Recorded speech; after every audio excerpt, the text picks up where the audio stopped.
তো দেখো, আজ তোমাদের সাথে যে বিষয়টা নিয়ে আলোচনা করব সেটা হচ্ছে বাইনারি থেকে ডেসিমালে কনভার্সন আর ডেসিমাল টু বাইনারিতে কনভার্সন, যেটা ইলেকট্রিশিয়ান বা ইলেকট্রনিক্সের এক্সামে, অবশ্যই গভর্নমেন্ট জবের এক্সামে যেখানেই তুমি এক্সাম দিতে যাবে এরকম একটা কোয়েশ্চেন থাকেই, সেটা আইটিআই হোক বা ডিপ্লোমা হোক।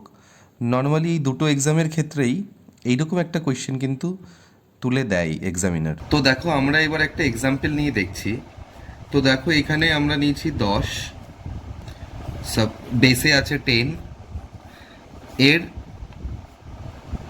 কোয়েশ্চেন মার্ক দিয়ে একটা বেসে আছে 2।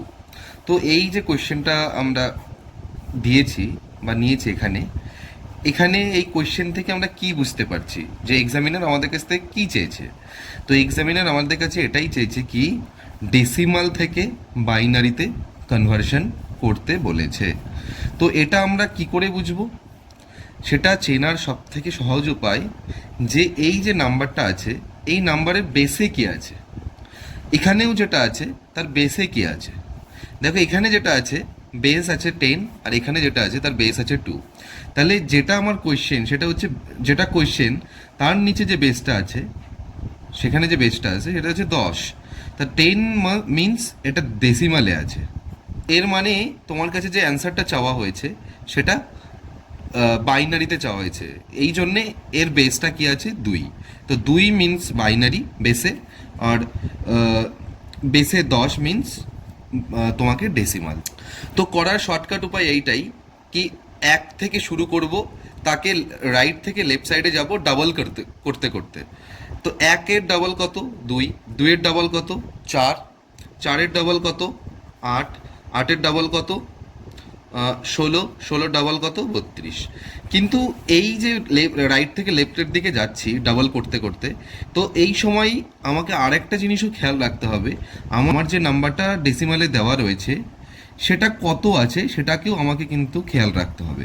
তো আমি দেখছি আমার যে ডেসিমাল নাম্বারটা ছিল সেটা আছে 10, বাট আমি রাইট থেকে লেফটে 32 অর্থাৎ 32 পর্যন্ত কিন্তু চলে গেছি। তো আমি 10কে পেরিয়ে চলে গেছি।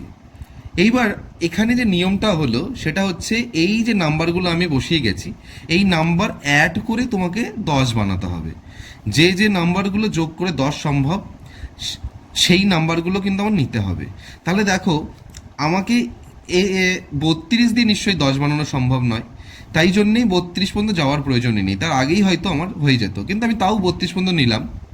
তো দেখো, এই 10 বানানো যায় কোন কোন নাম্বার যোগ করে। দেখো, 1, 2 এ দিয়ে 10 হবে না, 1, 4 10 হবে না, 1, 8 10 হবে না। 2 দিয়ে দেখি, 2, 4 10 হবে না, 2, 8, হ্যাঁ দেখো 2, 8 যোগ করে কিন্তু 10 সম্ভব। তো 2 আর 8 আমরা যোগ যদি করি কি হলো? 10 হলো। তো এইবার আমি কি করব, যে নাম্বারগুলো আমার যোগের ক্ষেত্রে কাজে লাগছে ঠিক সেই নাম্বারগুলোর নিচে আমি কি বসাবো? 1, 1। আর যেগুলো আমার কাজে এলো না লেফট সাইডে সেগুলোতে 0 বসিয়ে যাব, এবং রাইট সাইডেও তাই 0 বসিয়ে যাব। কিন্তু আমরা ছোটোবেলা থেকেই জেনে আসি যে বাঁ দিকের শূন্যের ভ্যালু থাকে না, এখানেও সেইটাই মেনে চলো, মানে বোঝার সুবিধার্থে, যে বাঁ দিকের যে শূন্যগুলো আছে সেগুলোর কোনো ভ্যালু নেই। তো যেটা 1 তোমার রাইট থেকেই দেখবে, যেখানে হাইয়েস্ট ভ্যালুটা শেষ হচ্ছে না তার বাঁ দিক থেকে যে জিরোগুলো রয়েছে সেগুলোর কোনো ভ্যালু নেই। তাহলে আমার অ্যান্সারটা কি হলো? 1010। তো আলটিমেট যে অ্যান্সারটা হলো ডেসিমাল থেকে বাইনারিতে 10, বেসে 10, তার মানে এটা ডেসিমাল হলো, এর অ্যান্সারটা এলো 1010 সাফিক্সে 2। তো এটা হলো আমার আলটিমেট অ্যান্সার। তো সেম প্রসেসেই এবার আমরা বাইনারি থেকে ডেসিমালে করব। তো এর জন্য এক্সাম্পল আমরা এটাই নেব যাতে তোমাদের বোঝার সুবিধা হয়। দেখো, 1010 2, একেই আমরা কোয়েশ্চেন মার্ক দিলাম 10। তো প্রসেস সেম। আর এই প্রসেস যদি তোমরা এক্সামে অ্যাপ্লাই করো তাহলে কিন্তু অবশ্যই আমি এটা গ্যারান্টি সহকারে বলতে পারি তোমাদের উত্তরটা কিন্তু 5 থেকে 10 সেকেন্ডের মধ্যে চলে আসবে। আমি নিজেও এক্সামে কিন্তু 5 থেকে 10 সেকেন্ডের মধ্যেই এই অ্যান্সারগুলো করতাম এইভাবেই। তো দেখো, যেভাবে রয়েছে 1 2 4 8 16 32 লিখলাম, আর এই বাইনারিতে যে নাম্বারগুলো রয়েছে সেটাও লেফট থেকে রাইট থেকে লেফটের দিকে কিন্তু আমরা আসবো। রাইট থেকে লেফটের দিকে। তো একের তলায় 0, যেখানে যা আছে সেভাবে বসিয়ে যাব। একের তলায় 0, 2-এর নিচে 1, 4-এর নিচে 0, ফের 8-এর নিচে 1। তো যেগুলো আমার ভ্যালু রয়েছে, অর্থাৎ 1 আছে যেগুলোর তলায়, ঠিক সেগুলো আমরা কি করে দেবো, যোগ। আর বাকির 0 যেগুলো রয়েছে সেগুলো কিন্তু আমরা নেব না, 0গুলো ছেড়ে দেবো।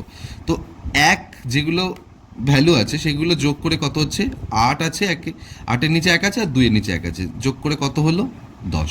তাহলে আলটিমেট আমার অ্যান্সার কত এলো বাইনারি থেকে ডেসিমালে, 1010 আমার কোয়েশ্চেন ছিল, বেসে 2, অ্যান্সার এলো 10। তো এইভাবে আমরা যদি এক্সামে করি তাহলে কিন্তু খুব কম সময়ের মধ্যেই আমার অ্যান্সারটাও চলে আসবে, আর তোমার অনেক টাইমও কিন্তু এক্সামে সেভ হবে।